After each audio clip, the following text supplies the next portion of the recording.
మొక్కజొన్న రొట్టె. ఈ విధంగా చేయండి. ప్రతి రొట్టె కూడా పొంగుతూ చాలా మెత్తగా చాలా సాఫ్ట్గా వస్తాయండి. ఈ టిప్స్ ఫాలో అవుతూ చేశారంటే మీరు మొదటిసారి చేస్తున్నా కానీ పర్ఫెక్ట్గా చేయగలుగుతారు. చాలా సాఫ్ట్గా ఉంటుంది చూడండి. రోజంతా కూడా ఇంతే సాఫ్ట్గా ఉంటుంది. ముందుగా ఇక్కడ నేను పొయ్యి పైన ఒక గిన్నె పెట్టుకొని ఒక 2 కప్పుల నీళ్లు వేసుకుంటున్నాను. 1 కప్పు పిండికి 1 కప్పు నీళ్లు వేసుకోవాలి. ఇక్కడ నేను 2 కప్పుల పిండి తీసుకుంటానండి, అందుకే 2 కప్పుల నీళ్లు వేసుకుంటున్నాను. కొద్దిగా అంతా రాక్ సాల్ట్ వేస్తున్నానండి, పింక్ది కల్లుపు వేస్తున్నాను.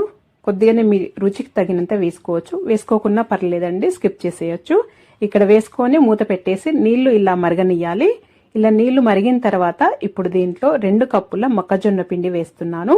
ఇది మొక్కజొన్న పిండి మిల్లులో పట్టించుకున్నదైతే బెటర్ అండి. మీరు మామూలుగా షాపులలో కొన్నదైనా కానీ మెత్తగా ఉండేటట్టు చూసుకోండి. మెత్తగా ఉంటే రొట్టెలు అనేటివి పొంగుతూ చాలా సాఫ్ట్గా చక్కగా వస్తాయి ఈ విధంగా ప్రిపేర్ చేస్తే. ఇప్పుడు ఈ పిండి వేసిన తర్వాత మంచిగా ఇలా కలుపుకుంటూ లో ఫ్లేమ్లోనే ఉడికించుకోవాలి పిండిని. తర్వాత స్టవ్ ఆఫ్ చేసి మూత పెట్టేసి ఒక 5 నిమిషాలు అలాగే వదిలేయాలి స్టవ్ పైనే.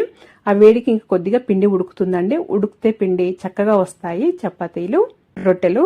ఇప్పుడు ఇలా కొద్దిగా చల్లారిన తర్వాత వేడిగానే ఉందండి, మొత్తం చల్లారిపోలేదు. ఇప్పుడు ఒక ప్లేట్లోకి కొద్దిగా తీసుకున్నాను. తీసుకొని అంతవరకు మిగతా పిండిని అట్లా మూత పెట్టేసి ఆరనీయకుండా చూసుకోవాలి. ఇప్పుడు చేయికి తడి చేసుకుంటూ ఇలాగా ఒక గిన్నెలోకి నీళ్లు తీసుకొని ఆ గిన్నెలో నుండి ఇలా చేతికి తడి చేసుకోవాలండి. నీళ్లు దీంట్లో వేసుకోవద్దు, జస్ట్ చేతికి తడి చేసుకుంటా ఈ విధంగా పిండిని గట్టిగా కలుపుకోవాలి. ఒక 4-5 నిమిషాలు ఖచ్చితంగా ఈ విధంగా కలుపుకుంటేనే మీకు ఆ పిండి అనేది మంచిగా ఇలా సాఫ్ట్గా అవ్వాలి. అలాగైతేనే చక్కగా వస్తాయి రొట్టెలు. లేకపోతే విరిగిపోవటము, చేసేటప్పుడు విరిగిపోవటము, అలాగే పొంగకుండా గట్టిగా రావడము అలాంటివి అవుతాయండి. మీకు సరిగా రాదు. పిండి ఇలా కలుపుకోవటమే మెయిన్ అండి. ఇలా కలుపుకుంటేనే చక్కగా వస్తాయి. ఇలా అయిన తర్వాత కొద్దిగా పిండిని తీసుకొని ఇలా చేయి పైన అయినా చేసేయొచ్చండి. కానీ ఈ విధంగా చేసుకున్న తర్వాత ముందుగా కిందనే చేస్తున్నానండి. మన స్టవ్ బండ ఉంటుంది కదా, అలా కిందనే చేస్తాను నేను. ఎప్పుడు ఇలాగే చేస్తాను. కింద కొద్దిగా పొడిపిండి వేసుకొని, మన మొక్కజొన్న పిండి వేసుకొని పొడిపిండి వేసుకొని నేను చూపిస్తున్న విధంగా చేయండి.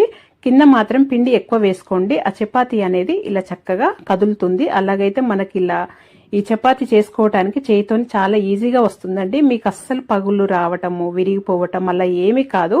ఈ విధంగా చేశారంటే మీకు చేతితోటైనా కానీ పర్ఫెక్ట్ గా చేయగలుగుతారు. చూడండి, నేనైతే ఈ విధంగానే చేసేస్తాను. ఇలా చేయితోని రొట్టెలు చేసినా కానీ చాలా సన్నగా వస్తాయండి. చూడండి ఎంత సన్నగా చేయగలిగాను. ఇలా రొట్టె వేసుకొని కాల్చుకోవటమేనండి. పైన ఇలా తడి, ప్రతి రొట్టె కూడా చక్కగా పొంగుతూ చాలా సాఫ్ట్ గా వస్తాయి.